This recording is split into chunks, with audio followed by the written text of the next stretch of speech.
கேரளாவில் ஒரு மலை கிராமத்தில் வசிக்கிறவர் தான் இந்த இப்ராஹிம். இவர் ரப்பர் விவசாயம் பண்ணிட்டு இருக்காரு. அவர் வீட்டில் அவர் கூட தம்பி ரசூலும் அப்பாவான மூசாவும் இருக்கிறாங்க. அவங்க வீட்டு பக்கத்து வீட்டில் ஒரு இந்து ஃபேமிலி இருக்கு. அங்க இப்ராஹிமோட ஃப்ரெண்டு பிரேமனும் அவர் தங்கச்சி சுமதியும் இருக்கிறாங்க. ரெண்டு ஃபேமிலியும் வேற வேற மதத்தை சேர்ந்தவங்களா இருந்தாலும் ஒருத்தருக்கு ஒருத்தர் உதவி செஞ்சு ஒத்துமையா இருக்கிறாங்க. சுமதி இப்ராஹிமை ஒன் சைடா லவ் பண்றாங்க. ஆனா ரெண்டு பேரும் வேற வேற மதத்தை சேர்ந்தவங்கிறதாலேயோ என்னமோ இப்ராஹிம்க்கு சுமதி மேல ஒரு இன்ட்ரெஸ்ட் இல்லாத மாதிரியே இருக்கிறாரு. ஒரு நாள் ராத்திரி மஃப்டியில இருக்கிற ஒரு போலீஸ் எஸ்ஐ கையில விளங்க மாட்டப்பட்ட ஒரு அக்யூஸ்ட் எடுத்துட்டு வந்து இப்ராஹிம் வீட்டுக்குள்ள நுழையிறாரு. 2 நாளைக்கு முன்னாடி அந்த ஊர்ல கடை வச்சு நடத்திட்டு இருந்த ஒரு முஸ்லீம் பெரியவரை இந்து சமூகத்தை சேர்ந்த இந்த பையன் ஒரு வாய் தகராறுல குத்தி கொன்னுட்டான். கொலை பண்ணிட்டு 2 நாளா தலைமறைவா இருந்த இவனை தேடி கண்டுபிடிச்சு அரெஸ்ட் பண்ணி கூட்டிட்டு வரும்போது ஒரு மர்ம கும்பல் இவங்களை வழிமறிச்சு அட்டாக் பண்ணிருக்காங்க. இந்த பையனை கொல்ல முயற்சி பண்ணிருக்காங்க. ஆனா இந்த எஸ்ஐ எப்படி அவங்கள்ட்ட இருந்து இவனை காப்பாத்தி கூட்டிட்டு வந்துட்டாரு. அந்த கேங் எங்க 2 பேரையும் கொல்ல தேடிட்டு இருப்பாங்க. அவங்கள்ட்ட இருந்து தப்பிக்க விடிற வரைக்கும் இந்த வீட்டுல ஒளிஞ்சுக்கிறோம். நாங்க இங்க இருக்கிற வரைக்கும் யாரும் வீட்டை விட்டு வெளியே போகவோ யாருக்கும் கால் பண்ணவோ கூடாதுன்னு சொல்லி எல்லாரோட போனையும் எஸ்ஐ புடுங்கி வச்சுக்கிறாரு. அந்த வீட்டோட கதவு ஜன்னல்னு எல்லாத்தையும் சாத்தி வச்சிடறாரு.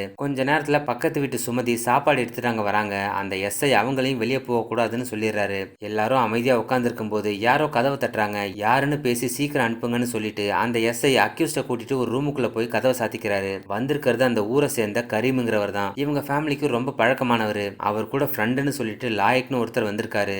நான் வெளியூர்ல இருந்து வந்திருக்கேன். போற வழியில இருந்த பாலம் உடஞ்சிட்டதுனால மேற்கொண்டு போக முடியல. இன்னைக்கு ஒரு நைட் இங்க தங்கிக்கலாமான்னு கேட்க இப்ராஹிமோட அப்பாவான மூசா அதெல்லாம் முடியாது, முதல்ல இங்கேருந்து கிளம்புன்னு சொல்றாரு. அதுக்கு லாயக், எங்க அப்பாவுக்கும் உங்க வயசு தான் இருக்கும், ரொம்ப நல்லவர். ஆனா 2 நாளைக்கு முன்னாடி ஒரு அயோக்கியம் அவரை குத்தி கொன்னுட்டான், அவனை தேடிதான் இங்க வந்திருக்காங்கிற மாதிரி அவர் சொல்ல இதை கேட்டு ரூமுக்குள்ள ஒளிஞ்சிருக்கிற எஸ்ஐ ஷாக் ஆயிடுறாரு. அதாவது இந்த அக்யூஸ் 2 நாளைக்கு முன்னாடி கொலை பண்ண அந்த பெரியவரோட பையன் தான் இந்த லாயக். கொஞ்ச நேரத்துக்கு முன்னாடி இவங்க போலீஸ் டீம் மேல அட்டாக் பண்ணி இந்த பையனை கொல்ல பார்த்தது இந்த லாயக்கும் அவரோட ஆளுங்களும் தான். இப்போ இவங்க இங்க ஒளிஞ்சிருக்கிற விஷயம் தெரிஞ்சுதான் இங்க வந்திருக்காருன்னு எஸ்ஐக்கு புரியுது. இதுக்கு மேல ஒளிஞ்சிருக்கிறதுல எந்த அர்த்தமும் இல்லைன்னு எஸ்ஐ அவர் கன்னோட வெளியே வராரு.